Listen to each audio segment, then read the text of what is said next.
The office of His Highness Sheikh Ahmed Al Qasim, through its investment vehicles, is set to transform Zimbabwe's energy sector. They have since established a joint venture with the Zimbabwe Electricity Supply Authority that will see power reaching all corners of the country. A delegation from the United Arab Emirates office today met President Mnangagwa at State House, accompanied by officials from the Energy and Power Development Ministry, Zesa, Mutapa Investments Fund, and Primary and Secondary Education Ministry. Mugove Chigada gives us more in the following report. These investors with a global presence in 30 countries have been in Zimbabwe for the past 5 years. They've signed a joint venture to ensure electricity is countrywide. So today we mark a massive milestone. We are about to establish the first joint venture that will support the presidential program of electrification of rural areas. We are starting with the factory of the cables. Investment in infrastructure development for the energy sector is crucial for this Southern African country. Cables manufacturing will be the first phase, followed by smart meters. Looking into the production of new cables that will replace the old cables that we used to have, and this will ensure that electricity is going to be supplied to all the corners of our nation. Zesa board chairman Sydney Gata says the country needs cables covering thousands of kilometers. He says it's possible to cover every corner of Zimbabwe in the next 5 to 6 years. It is onerous, but it's feasible. It can be done. So this project is another importance. To attain those targets, you need 3 parameters.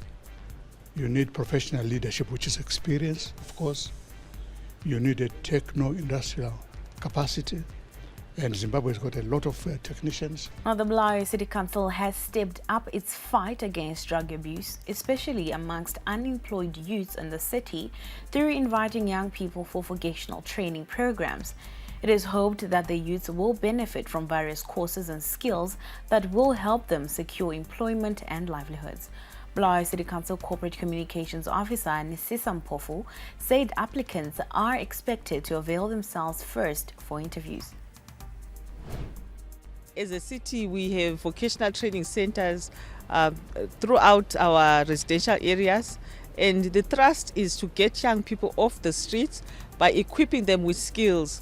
We are aware that not everyone is academically gifted, so we are inviting those that perhaps did not make it with O levels but would like to learn a skill or a trade to come to our Chaga Youth Center or Chaga Vocational Training Center, where you'll be able to be interviewed and get a place for training. We have various skills that you can be crafted in or that you can be equipped in, such as motor mechanics, painting, plumbing, building, carpentry, welding, agriculture, as well as on the softer side, hairdressing, hotel and catering, dressmaking, fine art, commercial art, ceramics, wood and stone sculpture.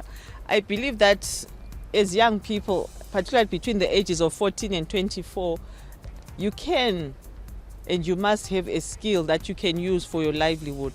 It's also important for us to understand that we can use our hands and our giftings to be able to earn a living or to eke out a living. She said high unemployment rates have led to increased delinquency and said the program has been deliberately identified as part of strategies to fight drug abuse. Now, the Zimbabwe senior national rugby team concluded their preparations for the Rugby Africa Cup in Uganda next month with a nail-biting 22-17 win over Zambia in Lusaka on Saturday. Veteran Sables halfback Hilton Mudariki came off the bench to dot down the winning try with virtually the last play of the match.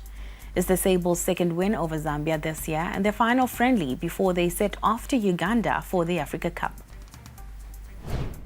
You know, we knew that Zambia were coming out to play. We knew that it was going to be a tough battle, especially because of the first results in Harare. So we knew they were coming out to fire. Just so happy with the guys, the way they stuck to their guns, and for us to get the win at the end, super happy about it. Konapo, Ipapo pa ZTN Prime, DSTV channel 294, the place to be.